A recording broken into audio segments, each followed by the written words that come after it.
All right, today we're going to talk about Drive workflow options, specifically focusing on handouts and handout folders. There are some handout options that you have when looking at Drive if you're trying to get things to your students. The first one that I'm going to talk about is organizing things by subjects.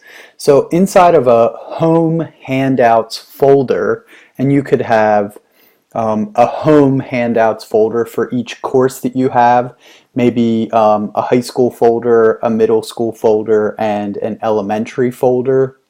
Or you could have just one home base handout folder or any other option or combinations of home handout folders you want to do. Within that, you're going to put your subject folders, and then within the subject folder, you would break down your subjects into maybe units or chapters or small little skills within that content area. That's one way to do it. So organizing by subjects and content areas is one way you can do it.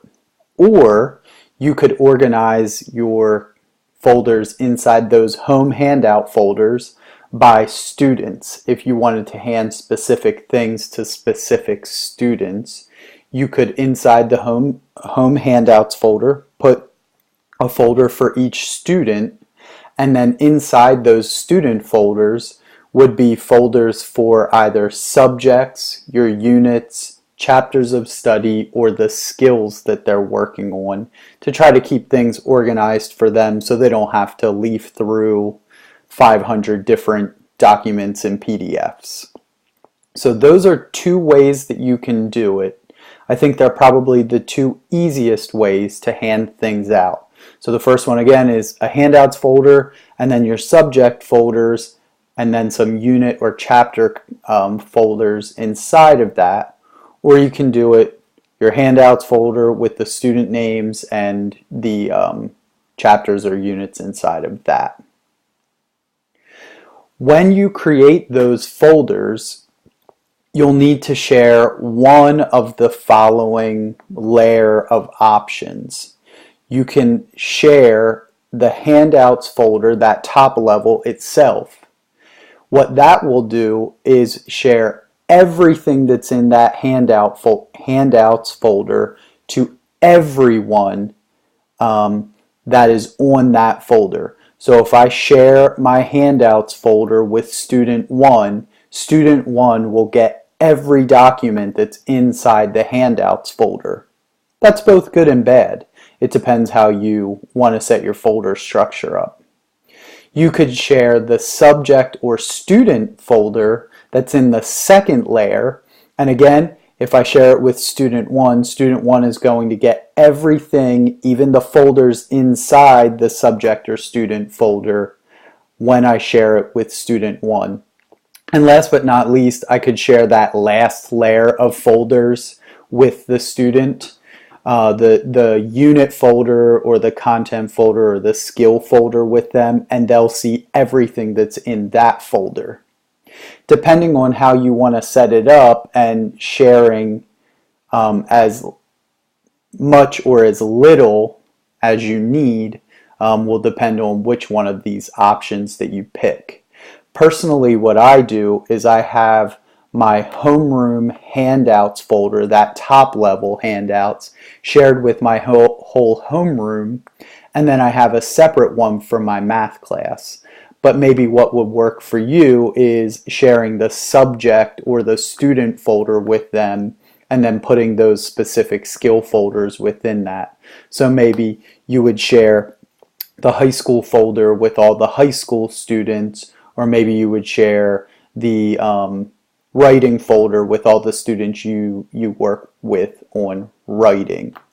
You'll have to decide which one of those particular structures works for you and the way that you kind of think about organizing your materials. So once I've shared those folders, like I said in the previous slide, everything automatically shares with everyone that's on that particular folder.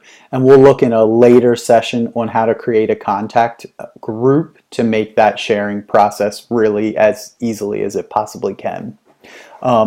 Once a folder is shared, a person can be added or removed from it.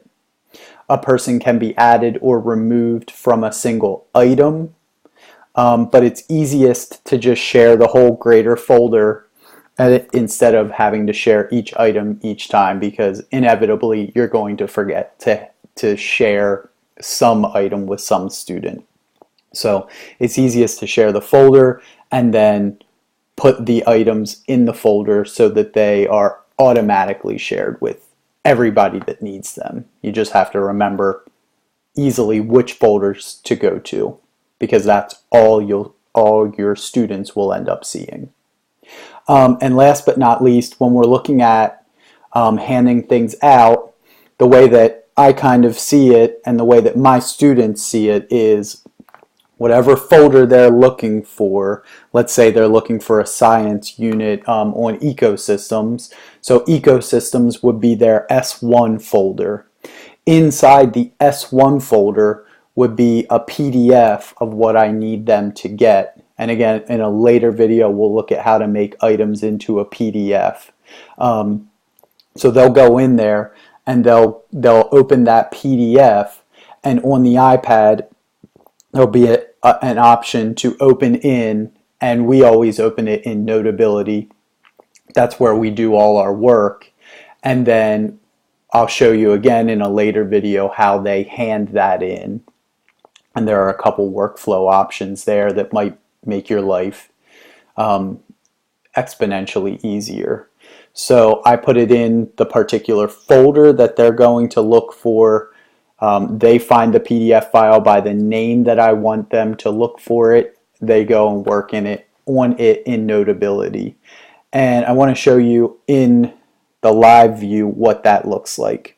So when my students go in, I have on my side this For Students page or folder, but what they literally see will be this Homeroom Handouts folder, or they'll see this Math Handouts folder. They won't see all of the other stuff that you just saw. So they'll see a Homeroom Handouts folder. I'll say open the Homeroom Handouts folder. Inside that, they see all these folders and all these documents. And if we're looking for something like that ecosystems folder, they'll go to the content folder, they'll find the ecosystems folder, and then they'll find the notebook that I want them to find, like maybe this ecosystems notebook. And here it is. And then on their drive, the open option on the iPad will actually be up here where the X is, and they'll open it in Notability. So that's handing things out using this Google Drive system. Like I said, you'll have to make some decisions about which set of those workflows works best for you. Once you've made those decisions, you're going to want to start making some folders and putting those inside. As you saw, if I go back out to my Homeroom Handouts, I have quite a few folders in there, but then inside those folders, like this content, there are folders within folders, and sometimes folders within those folders. You can keep putting folders inside of folders just to get things organized and try to keep things together for later. So that's the basics of handing things out.